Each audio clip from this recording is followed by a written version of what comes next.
إن الحمد لله نحمده ونستعينه ونستغفره ونعوذ بالله من شرور أنفسنا ومن سيئات أعمالنا من يهده الله فلا مضل له ومن يضلل فلا هادي له وأشهد أن لا إله إلا الله وحده لا شريك له وأشهد أن محمدًا عبده ورسوله يا أيها الذين آمنوا اتقوا الله حق تقاته ولا تموتن إلا وأنتم مسلمون يا أيها الناس اتقوا ربكم الذي خلقكم من نفس واحدة وخلق منها زوجها وبث منهما رجالا كثيرا ونساء واتقوا الله الذي تساءلون به والأرحام إن الله كان عليكم رقيبا يا أيها الذين آمنوا اتقوا الله وقولوا قولا سديدا يصلح لكم أعمالكم ويغفر لكم ذنوبكم ومن يطع الله ورسوله فقد فاز فوزا عظيما اللهم صل على محمد وعلى آل محمد كما صليت على إبراهيم وعلى آل إبراهيم إنك حميد مجيد اللهم بارك على محمد وعلى آل محمد كما باركت على إبراهيم وعلى آل إبراهيم إنك حميد مجيد أما بعد فيا أيها الناس إن خير الحديث كتاب الله وخير الهدي هدي محمد صلى الله عليه وسلم وشر الأمور محدثاتها وكل محدثة بدعة وكل بدعة ضلالة وكل ضلالة في النار۔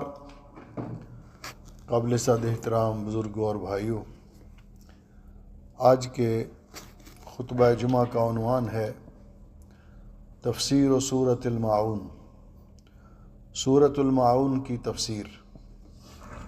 سورۃ الماعون قرآن کریم کی انتہائی جامع صورت ہے، جو راجح قول کے مطابق مدنی صورت ہے، اور اس کی 7 آیات کریمہ ہیں اور 25 کلمات اور 123 حروف ہیں۔ یہ مختصر اور جامع صورت، اس میں اللہ سبحانہ و تعالیٰ نے ایک مسلمان کے وہ جامع اوصاف جو اس کی دنیا اور آخرت کے لیے بہتر ہیں بالاختصار بیان کیے ہیں۔ اللہ سبحانہ و تعالیٰ نے سب سے پہلے اس صورت کے اندر آخرت پر ایمان کا تذکرہ کرتے ہوئے اس بات کی طرف اشارہ فرمایا ہے کہ آخرت کے دن کی تکذیب اور قیامت کے دن کو جھٹلانے والے لوگوں کی 2 قسمیں ہیں۔ اس کی 2 صورتیں ہیں۔ ایک صورت تو یہ ہے کہ کوئی شخص اس بات کا انکار کر دے کہ قیامت نہیں آئے گی، آخرت کے دن کا کوئی وجود نہیں ہے، مرنے کے بعد دوبارہ زندہ نہیں کیا جائے گا، حساب کتاب نہیں لیا جائے گا، اس کا منکر ہو، جس طرح کہ مشرکین مکہ کا یہ عقیدہ تھا۔ رسول اکرم صلی اللہ علیہ وسلم سے ان کا اختلاف، ان کا نزاع 2 باتوں پر تھا۔ ایک تو وہ اس بات کو ماننے کے لیے تیار نہیں تھے کہ الہ و معبود صرف اور صرف اللہ تعالیٰ ہی ہے، وہی پوری کائنات کا خالق و مالک ہے، معبود برحق ہے، وہی پوری کائنات کے نظام کو چلانے والا ہے، وہی موت و حیات کا مالک ہے، ہر قسم کی نعمتیں عطا کرنے والا صرف اور صرف اللہ سبحانہ و تعالی ہے۔ اس کا ذکر اللہ رب العزت نے فرمایا سورہ صاد کے اندر کہ جب رسول اکرم صلی اللہ علیہ وسلم نے ان کو یہ کہا کہ میری دعوت کی بنیاد وہی ہے جو پہلے انبیاء علیہ السلام کی دعوت کی بنیاد تھی، قولوا لا الہ الا اللہ، تو انہوں نے جواب دیا اجعل الآلہۃ الہا واحدا ان ھذا لشیء عجاب، کیا انہوں نے یہ کہا کہ کوئی بھی نہیں اللہ کے علاوہ؟ یہ بڑی عجیب چیز ہے۔ حالانکہ انہوں نے گھر گھر میں ہر فرد کا ایک ایک الہ و معبود مقرر کر رکھا تھا، 360 بت جن کو وہ اپنے الہ سمجھتے تھے وہ تو صرف بیت اللہ شریف کے اندر انہوں نے رکھے ہوئے تھے۔ ایک تو اس بات کو وہ ماننے کے لیے تیار نہیں تھے، اور یہ عقیدہ کہ اللہ کے علاوہ کوئی اور بھی کارساز ہے، کوئی اور بھی موت و حیات کا مالک ہے، اللہ کے علاوہ کوئی اور بھی دعائیں سننے والا، پریشانیاں دور کرنے والا، مشکلات کو حل کرنے والا ہے، اس وقت سے چلا آ رہا ہے۔ دوسرا ان کا عقیدہ یہ تھا کہ مرنے کے بعد دوبارہ زندہ ہونا اس کو عقل نہیں مانتی، اس کا وہ انکار کرتے تھے۔ کیسے ہو سکتا ہے کہ ایک شخص مر جائے اور پھر دوبارہ وہ زندہ ہو؟ قرآن پاک میں مختلف مقامات پر اللہ سبحانہ و تعالیٰ نے ان کے اس عقیدے کو بیان کیا۔ سورہ یاسین کے آخر میں اللہ رب العزت نے ان کے عقیدے کو بیان کرتے ہوئے فرمایا ان میں سے ایک بڑی عمر کا کافر وہ ایک قبرستان سے بوسیدہ ہڈی اٹھا کے لایا، اور اس نے وہ ہڈی اٹھا کر وہ بوسیدہ جو بالکل گل چکی تھی، مٹی میں مل چکی تھی، رسول اکرم صلی اللہ علیہ وسلم کے سامنے لا کر اس نے مسل دیا، اس طرح اس کے ذرات آپ کے سامنے گرائے، اور کہنے لگا، اللہ تعالیٰ نے فرمایا وَضَرَبَ لَنَا مَثَلًا وَنَسِيَ خَلْقَهُ، ہمارے لیے آ کر مثال بیان کرتا ہے اور اپنی تخلیق کو بھول جاتا ہے۔ کیا کہتا ہے کہ اللہ رب العزت ضرب لنا مثلا ونسی خلقہ قال من یحیی العظام وہی رمیم، کہ اس ہڈی کو جو مٹی میں مل چکی ہے اس کو کون دوبارہ زندہ کرے گا؟ تو اللہ رب العزت نے فرمایا میرے پیارے حبیب اس کو جواب دیجئے، قل یحییھا الذی انشأھا اول مرہ، کہ اس کو وہ دوبارہ وہ ذات زندہ کرنے پر قادر ہے جس نے اس کو پہلی مرتبہ مٹی سے بنا لیا تھا۔ ایمان بالآخرت یہ مسلمان کے ایمان کا حصہ ہے، ایمان کے 6 ارکان میں سے ایک اہم رکن ہے۔ اس کی تکذیب کفر ہے، اس کو جھٹلانا کفر ہے، اور اس کی ایک صورت یہ ہے کہ اس کا زبانی طور پر انکار کر دیا جائے۔ دوسری صورت یہ ہے کہ کوئی شخص کام ایسے کرے جن سے ظاہر ہوتا ہو کہ اس کا آخرت پر ایمان نہیں ہے۔ یہ بھی ایمان بالآخرت کو جھٹلانے کی، آخرت کے دن کو جھٹلانے کی ایک صورت ہے، جس طرح کہ اللہ سبحانہ و تعالی اس سورہ مبارکہ میں فرماتے ہیں اعوذ باللہ من الشیطان الرجیم بسم اللہ الرحمن الرحیم ارأیت الذی یکذب بالدین، کیا آپ ایسے شخص کے بارے میں جانتے ہیں، ایسے شخص کے بارے میں آپ کو علم ہے جو قیامت کے دن کو جھٹلاتا ہے؟ یکذب بالدین، قیامت کے دن کو جھٹلاتا ہے۔ کیسے جھٹلاتا ہے؟ اللہ رب العزت آگے پھر اس کے اعمال کا ذکر کرتے ہیں، فذلک الذی، پس یہ وہ شخص ہے یدعو الیتیم، جو یتیم کو دھکے دیتا ہے۔ اگر اس شخص کو اس بات پر ایمان اور یقین ہو کہ اللہ سبحانہ و تعالی نے مسلمان کو، ماننے والے کو، اسلام کے دائرہ اسلام کے اندر داخل ہونے والے شخص کو یہ حکم دیا ہے، اور یہ حکم عمومی ہے، فَأَمَّا الْيَتِيمَ فَلَا تَقْهَرْ، یتیم پر کبھی زبردستی نہ کرو، زیادتی نہ کرو، ظلم نہ کرو۔ قرآن کریم میں اللہ سبحانہ و تعالی نے ایسے لوگوں کا تذکرہ کرتے ہوئے فرمایا کہ جو یتیموں کا مال ان کی بچپن سے فائدہ اٹھا کر چھوٹی عمر سے یا ان کی غیر شعوری زندگی میں ان کی عدم واقفیت سے فائدہ اٹھاتے ہوئے ان کا مال کھا جاتے ہیں، ہڑپ کر جاتے ہیں، ان کی جائیدادیں اپنے نام لگوا لیتے ہیں، ان کے والد کی پراپرٹی کھا جاتے ہیں، تو اللہ رب العزت نے فرمایا ان الذین یاکلون اموال الیتامی ظلما، وہ لوگ جو ظلم اور زیادتی کر کے یتیموں کا مال کھا جاتے ہیں، انما یاکلون فی بطونہم نارا، وہ یہ ترنے والے نہیں کھا رہے بلکہ اپنے پیٹ میں جہنم کی آگ بھر رہے ہیں، وَسَيَصْلَوْنَ سَعِيرًا، اور اس جرم کی پاداش میں ان قریب وہ جہنم میں داخل ہوں گے۔ یتیم کی کفالت کی اسی لیے اسلام نے، اور دوسری جگہ پہ اللہ رب العزت نے فرمایا یہ لوگ جو یتیموں پر ظلم کرنے والے ہیں ذرا سوچیں، غور کریں کہ اگر یہ دنیا سے چلے جائیں اور اپنے پیچھے یتیم بچے چھوڑ جائیں تو کوئی ان کی پراپرٹی ہتھیا لے، ان کی جائیداد پر قبضہ کر لے تو ان پہ کیا گزرے گی؟ اس تصور کو ذہن میں لائیں۔ اور ساتھ فرمایا جہاں یتیم پر ظلم اور زیادتی کرنے سے منع فرمایا، وہاں ساتھ یہ بھی فرمایا رسول اکرم صلی اللہ علیہ وسلم نے، انا وکافل الیتیم کہاتین فی الجنہ، یتیم کا باپ اگر فوت ہوا ہے، یعنی شریعت اسلامی میں یتیم کس کو کہا جاتا ہے؟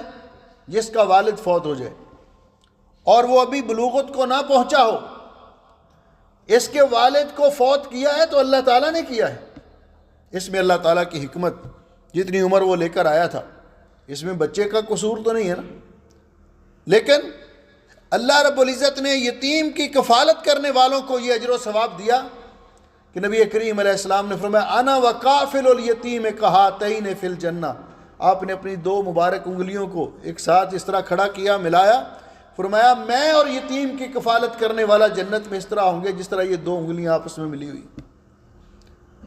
ایک شخص نے آ کر کہا حضرت میرا دل بڑا پتھر ہو گیا ہے، سخت ہو گیا ہے، کبھی متاثر نہیں ہوتا۔ آپ نے فرمایا امسح راس الیتیم، یتیم کے سر پہ شفقت سے ہاتھ پھیرا کرو، اللہ آپ کا دل نرم کر دے گا۔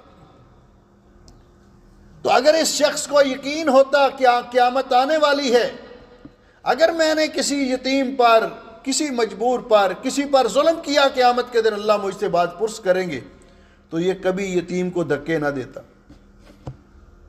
یہ کبھی یتیم پر ظلم نہ کرتا۔ یتیم پر ظلم کرنا بتا رہا ہے کہ اس کا آخرت پر ایمان نہیں ہے۔ فَذَلِكَ الَّذِي يَدُعُ الْيَتِيمَ وَلَا يَحُضُّ عَلَىٰ طَعَامِ الْمِسْكِينِ، اور ایسا شخص جو یتیموں کو کھانا کھلانے کی ترغیب نہیں دلاتا یا ان کو کھانا کھلانے کا اہتمام نہیں کرتا، تو فرمایا گویا کہ عملی طور پر سب کچھ اس کے پاس ہے لیکن یہ قیامت کا انکار کر رہا ہے، کیونکہ یتیم کو، یہ مسکین کو کھانا کھلانا، اللہ رب العزت نے قرآن پاک میں بھی اس کی بڑی فضیلت بیان کی۔ اللہ تعالیٰ نے مومنوں کی تعریف کرتے ہوئے فرمایا وَيُطْعِمُونَ الطَّعَامَ عَلَىٰ حُبِّهِ مِسْكِينًا وَيَتِيمًا وَأَسِيرًا إِنَّمَا نُطْعِمُكُمْ لِوَجْهِ اللَّهِ لَا نُرِيدُ مِنْكُمْ جَزَاءً وَلَا شُكُورًا۔ اللہ تعالیٰ فرماتے ہیں وہ مسکینوں کو کھانا کھلاتے ہیں، قیدیوں کو کھانا کھلاتے ہیں، یتیموں کو کھانا کھلاتے ہیں اللہ کی رضا کے لیے۔ یہ مومنوں کے وصف ہیں، مومنوں کے اوصاف ہیں۔ اور نبی کریم علیہ السلام نے، آپ دیکھیے کتنی اہم چیز ہے یہ، آپ نے فرمایا جب آپ ہجرت کر کے مدینہ طیبہ میں تشریف لائے تو ابھی تک آپ نے قباء کے اندر پڑاؤ کیا ہوا تھا۔ حضرت عبداللہ ابن سلام رضی اللہ تعالیٰ عنہ بیان کرتے ہیں کہ میں نے سب سے پہلا جو آپ کا خطبہ سنا اس میں آپ نے 4 چیزیں بیان کی۔ اسلامی سلطنت کی بنیاد رکھی جا رہی ہے، 4 چیزیں جو اس معاشرے کے لیے ایک بنیادی حیثیت رکھتی ہیں، ایک مسلم معاشرے کے لیے، صالح معاشرے کے لیے۔ فرمایا ایھا الناس افشوا السلام، لوگوں جب ایک دوسرے کو ملو تو سلام کہا کرو، السلام علیکم، وہ اس کا جواب دے وعلیکم السلام، سلامتی کی دعا کرے، پہلی چیز۔ اور نبی کریم علیہ الصلوۃ والسلام نے فرمایا لا تدخلون الجنہ حتی تحابوا، اس وقت تک تم جنت میں نہیں جا سکو گے جب تک مسلمان آپس میں ایک دوسرے کے ساتھ سچی پیار اور محبت نہ کریں، الفت نہ رکھیں۔ الا ادلکم علی شیء، کیا میں آپ کو ایک ایسا نسخہ نہ بتلاؤں، اذا فعلتموہ تحاببتم فیما بینکم، کہ اگر آپ اس کو اپنا لیں تو تمہارے درمیان پیار اور محبت پیدا ہوگی، الفت پیدا ہوگی۔ افشوا السلام بینکم، اپنے درمیان سلام کو عام کرو، جب بھی کوئی ملے مسلمان، آپ کا واقف ہو یا نہ واقف ہو، آپ اس کو سلام کہیں اور وہ سلام کا جواب دے۔ افشوا السلام۔ دوسرے نمبر پر فرمایا واطعموا الطعام، مسکینوں کو، ضرورت مندوں کو، بھوکوں کو کھانا کھلایا کرو۔ وصلوا الارحام، صلہ رحمی کیا کرو، رشتہ داریاں آپس میں ملایا کرو، تعلق کو جوڑا کرو۔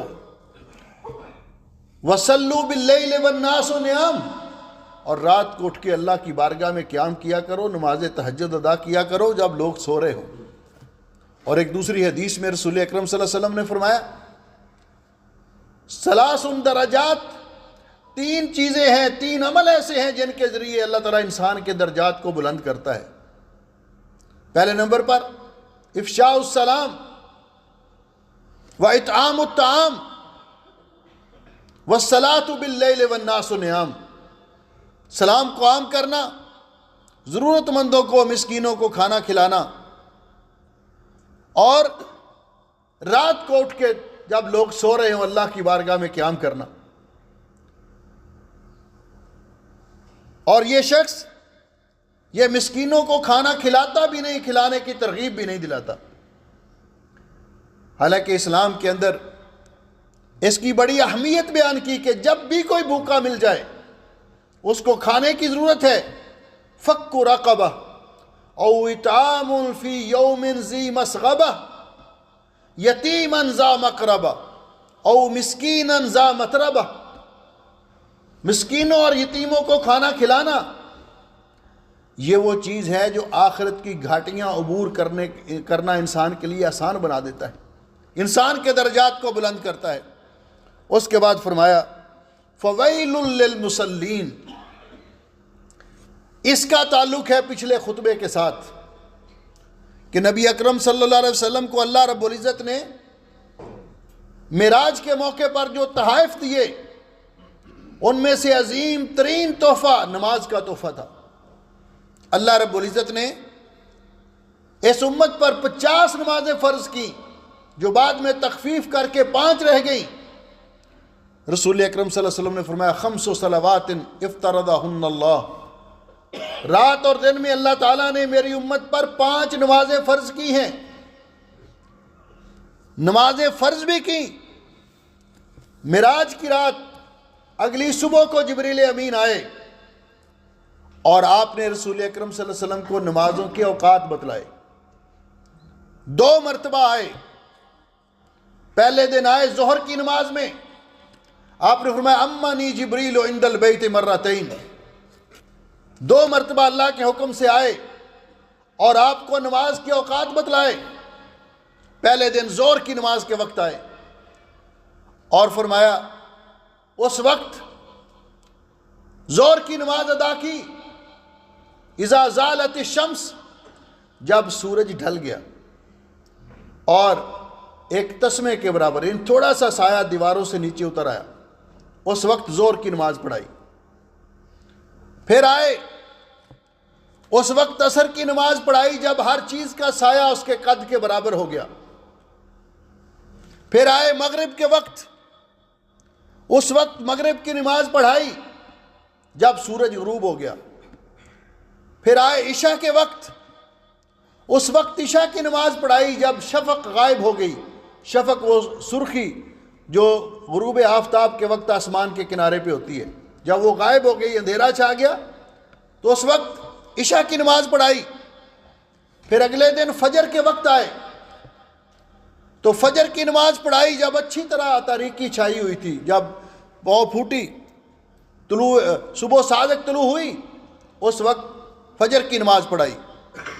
پھر آئے ظہر کے وقت، ظہر کی نماز اس وقت پڑھائی جب ہر چیز کا سایہ اس کے قد کے برابر ہو چکا تھا. پھر عصر کے وقت آئے، عصر کی نماز اس وقت پڑھائی جب ہر چیز کا سایہ اس سے 2 چاند ہو چکا تھا، ڈبل ہو چکا تھا. پھر مغرب کی نماز اسی وقت پڑھائی.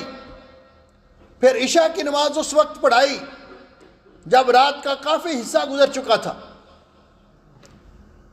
اور یہ نمازیں پڑھانا، اور اگلے دن فجر کی نماز اس وقت پڑھائی جب تھوڑا سا اجالا پھیل چکا تھا. تو فرمایا نمازیں پڑھانے کے بعد الوقت ما بین ہذین الوقتین، یہ نمازیں جو 5 اللہ نے فرض کی ہیں، ان کا وقت ان دونوں وقتوں کے درمیان ہے. یعنی پہلے دن اول وقت نماز پڑھائی، دوسرے دن آخر وقت نماز پڑھائی، جس کا معنی یہ ہے کہ یہ نماز کا وقت ہے جو اس وقت کے اندر نماز پڑھے گا. کسی وجہ سے جماعت سے پیچھے رہنا، پچھلے جمعے میں بیان کر چکا ہوں کتنا ضروری ہے جماعت کے ساتھ نماز ادا کرنا. اگر کوئی کسی وجہ سے رہ گیا، پیچھے رہ گیا جماعت سے، تو آیا مسجد میں تو جماعت ہو چکی تھی، لیکن ابھی نماز ظہر کا وقت باقی ہے، تو اس کی نماز ادا ہوگی، قضا نہیں ہوگی. اسی طرح باقی نمازیں اس وقت کے اندر نماز پڑھے گا تو وہ ادا ہوگی، قضا نہیں ہوگی. اور کیونکہ ادا اس چیز کو کہا جاتا ہے کہ جب عبادت اس کے مقررہ وقت کے اندر ادا کی جائے تو ادا ہے، اور اگر وقت نکلنے کے بعد ادا کی جائے تو یہ قضا ہے. نماز ادا کی اور بتایا الوقت ما بین ہذین الوقتین، نماز کا وقت ان 2 وقتوں کے درمیان ہے. اور ساتھ یہ فرمایا کہ نماز کا افضل وقت الصلاۃ لأول وقتها، نماز کو اس کے اول وقت میں ادا کرنا یہ افضل ہے. تو اس سے اللہ سبحانہ و تعالیٰ نے اسی لیے منع فرمایا فویل للمصلین، ان نمازیوں کے لیے ہلاکت ہو. کیونکہ دوسری جگہ اللہ رب العزت نے فرمایا قد افلح المؤمنون الذین هم فی صلاتهم خاشعون، نماز پڑھنے والوں کو کامیاب بھی قرار دیا. اور نماز پڑھنے والوں کے بارے میں یہ بھی فرمایا فویل للمصلین، نمازیوں کے لیے ویل ہے، نمازیوں کے لیے ہلاکت ہے. کیوں؟ کن کے لیے؟ آپ نے فرمایا الذین یؤخرون الصلاۃ عن وقتها، جو نماز کو اس کے وقت سے لیٹ کر کے پڑھتے ہیں. اور دوسری حدیث میں آپ نے فرمایا یہ منافقوں کی علامت ہے، اذا قاموا الی الصلاۃ قاموا کسالى، نماز کے لیے کھڑے ہوتے ہیں تو ڈھیلے ڈھالے، سستی سے پڑھ لیتے ہیں. آپ نے فرمایا تلک صلاۃ المنافق، تلک صلاۃ المنافق، یہ منافق کی نماز ہے، یہ منافق کی نماز ہے. کون سی نماز؟ یجلس یرقب الشمس، یہ شمس بیٹھ جاتا ہے، سورج کا انتظار کرتا رہتا ہے، ابھی پڑھ لیتا ہوں. جب سورج زردی مائل ہونا شروع ہوتا ہے، عصر کا وقت ختم ہو جاتا ہے، اس وقت اٹھتا ہے جلدی تو ینکر کنکر الغراب، کوے کی طرح 4 ٹھونگے مارتا ہے. اور آپ نے فرمایا یہ مومن کی علامت نہیں، یہ منافق کی علامت ہے. ہر نماز کو لیٹ پڑھنا، سستی کر کے پڑھنا. مسلمان اول وقت میں نماز ادا کرتا ہے، اس لیے فرمایا فویل للمصلین الذین هم عن صلاتهم ساہون، جو اپنی نمازوں میں غفلت کا مظاہرہ کرتے ہیں، اپنی نمازیں لیٹ کر کے پڑھتے ہیں، وقت گزار کے پڑھتے ہیں، بلا وجہ قضا کر دیتے ہیں. تو فرمایا ان کے لیے ہلاکت ہو. گویا کہ ان کی نمازیں بھی ان کے کسی کام نہ آئیں. اللہ تعالیٰ نے نماز کے لیے ان الصلاۃ کانت للناس کتابا موقوتا، اللہ تعالیٰ نے نماز کو مقررہ وقت پہ ادا کرنا لازمی قرار دیا ہے. اب اپنے وقت کے اندر، اور جو وقت کے اندر نماز ادا نہیں کرتے گویا کہ کتاب موقوتا کی مخالفت کر رہے ہیں. اس لیے فرمایا ان لوگوں کے لیے ہلاکت ہو جو مسلمان نمازوں میں کوتاہی کرتے ہیں، گویا کہ نبی پاک صلی اللہ علیہ وسلم کے اس عظیم الشان تحفے کی قدر نہیں کرتے، جبکہ قیامت کے دن اول ما یحاسب بہ العبد یوم القیامہ الصلاۃ، قیامت کے دن سب سے پہلے نماز کا حساب لیا جائے گا۔ ان الصلاۃ کانت علی المؤمنین کتابا موقوتا، کیونکہ وقت مقررہ پر نماز فرض تھی، اس نے ادا نہیں کی۔ اگر نماز کے حساب میں فیل ہو گیا، باقی اعمال کی طرف دیکھا بھی نہیں جائے گا۔ اگر نماز کے حساب میں کامیاب ہو گیا تو باقی اعمال کی طرف دیکھا جائے گا۔ اس لیے ہمیں حکم دیا گیا کہ بالغ مرد ان پر تو نماز لازمی فرض ہے۔ بچوں کو ترغیب دلاتے ہوئے کہا گیا کہ جب بچے 7 سال کے ہو جائیں، مروا اولادکم بالصلاۃ لسبع، جب بچے 7 سال کے ہو جائیں تو ان کو نماز پڑھنے کی ترغیب دلاؤ۔ وَاضْرِبُوهُمْ عَلَيْهَا بِعَشْرٍ، جب 10 سال کے ہو جائیں نماز نہ پڑھے تو ان کو سزا دو۔ نماز کسی حالت میں معاف نہیں، سفر میں بھی، حضر میں بھی، صحت میں بھی، مرض میں بھی، کبھی معاف نہیں۔ انسان اگر نماز کے اندر قیام فرض ہے، فرمایا قوموا للہ قانتین، اگر کھڑا نہیں ہو سکتا آپ فرمایا صلی قائما، کھڑے ہو کر نماز پڑھو۔ فَإِن لَمْ تَسْتَطِعْ فَقَاعِدًا، اگر کھڑے نہیں ہو سکتے تو بیٹھ کے پڑھ لو، معاف نہیں ہے۔ اگر بیٹھ کے بھی نہیں پڑھ سکتے فَإِن لَمْ تَسْتَطِعْ فَعَلَى جَنب، تو لیٹ کر پڑھ لو، نماز معاف نہیں ہے۔ اس لیے اس کا اہتمام کرنا بہت ضروری ہے اور اس کا ہمیں حکم دیا گیا ہے۔ اللہ سبحانہ و تعالیٰ کی بارگاہ میں دعا ہے کہ یہ لوگ ان کا ہمیں نمازوں کے پابند بنائے۔ فرمایا ان کے لیے ہلاکت ہے جو اپنی نمازوں میں سے غفلت کا مظاہرہ کرتے ہیں۔ الذین هم یراؤون، اور اگر کوئی پڑھتے بھی ہیں تو لوگوں کو دکھانے کے لیے، اگر میں نماز نہیں پڑھوں گا تو لوگ کیا کہیں گے۔ جو کام بھی کرتے ہیں ریاکاری کے لیے، ایسے لوگوں کے لیے ویل ہے، ہلاکت ہے۔ مومن ہر کام اللہ کی رضا کے لیے کرتا ہے، اللہ کی رضا کے لیے۔ اس لیے اخلاص پیدا کرنا چاہیے، نیت میں بھی اور عبادت میں بھی، اپنے تمام اعمال میں۔ اللہ سبحانہ و تعالی ہمیں بھی اور ہماری اولادوں کو بھی نمازوں کے پابند بنائے۔ اللہ رب العزت نے فرمایا وَأْمُرْ أَهْلَكَ بِالصَّلَاةِ وَاسْتَبِرْ عَلَيْهَا، اپنی اولادوں کو بھی، گھر والوں کو بھی نماز کا حکم دو اور خود بھی پابندی کرو۔ جو والدین خود پابندی نہیں کریں گے ان کی اولاد کیسے نمازوں کی پابند بنے گی؟ اس لیے ضروری طور پر اس کا حکم دیا گیا۔ اللہ سبحانہ و تعالی ہمیں توفیق بخشے کہ ہم پابندی کے ساتھ نمازیں ادا کریں، ہمیں نمازوں کے اندر خشوع اور خضوع عطا فرمائے اور ہماری نمازوں کو اللہ رب العزت اپنی بارگاہ میں قبول کر لے۔ اقول قولی ھذا استغفر اللہ لی ولکم ولسائر المسلمین من کل ذنب واتوب الیہ فاستغفروہ انہ ھو الغفور الرحیم۔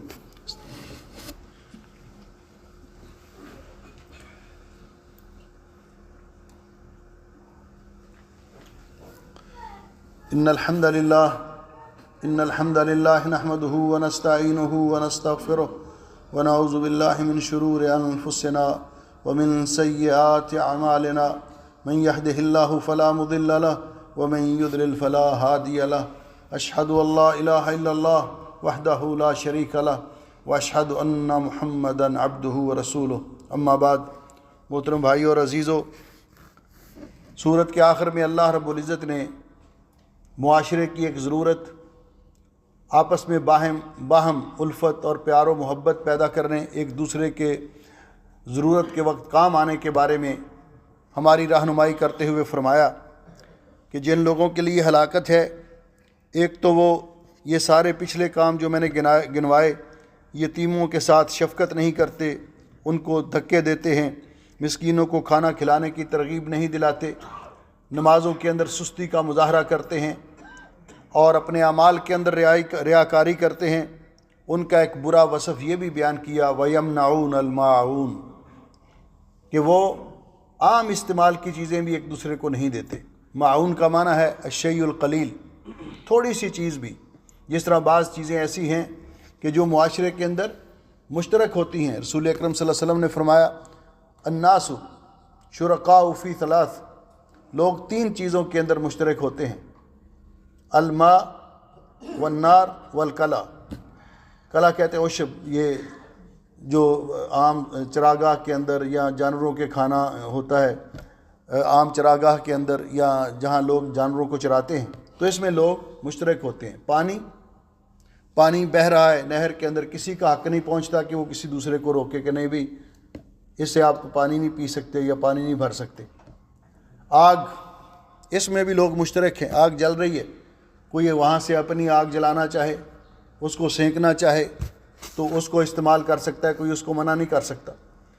چراگاہ کے اندر بھی جس طرح میں نے عرض کیا کہ وہ کسی دوسرے کے جانوروں کو منع نہیں کر سکتا، تو فرمایا یہ معمولی چیزیں، جس طرح کہ پڑوس میں کسی کو چھری کی ضرورت پڑ جاتی ہے، لکڑی کاٹنے کے لیے کلہاڑے کی ضرورت پڑ جاتی ہے، کسی رسی کی ضرورت پڑ جاتی ہے، معمولی چیزیں جو عام استعمال کی ہیں، تو فرمایا یہ ایک دوسرے کو دینی چاہیے، اس میں بخل نہیں کرنا چاہیے۔ یہ لوگ جن کا قیامت پر یقین نہیں ہے، یہ معمولی چیز بھی، کسی کو آگ نہیں جل رہی تو دیا سلائی دینے کے لیے بھی تیار نہیں ہوتے، تو یہ مومن کی صفت نہیں ہے۔ مومن ان کاموں میں ایک دوسرے کے کام آتے ہیں۔ اللہ سبحانہ و تعالی ہمیں عمل کی توفیق بخشے۔ ان اللہ و ملائکتہ یصلون علی النبی یا ایھا الذین آمنوا صلوا علیہ وسلموا تسلیما۔ اللہم صل علی محمد وعلی آل محمد کما صلیت علی ابراہیم وعلی آل ابراہیم انک حمید مجید۔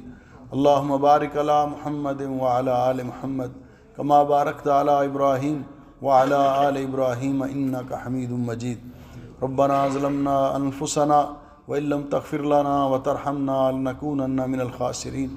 اللہم انت اللہ لا الہ الا انت نستغفرک ونتوب الیک فاطر السماوات والارض انت ولینا فی الدنیا والآخرہ توفنا مسلمین والحقنا بالصالحین۔ اللہم اشف مرضانا ومرضى المسلمین، اللہم اقض حاجاتنا وحاجات المسلمین، اللہم اجعل هذا البلد آمنا مطمئنا رخاء سخاء وسائر بلاد المسلمین۔ سبحان ربک رب العزت عما یصفون وسلام علی المرسلین والحمد للہ رب العالمین۔ صفحہ درست۔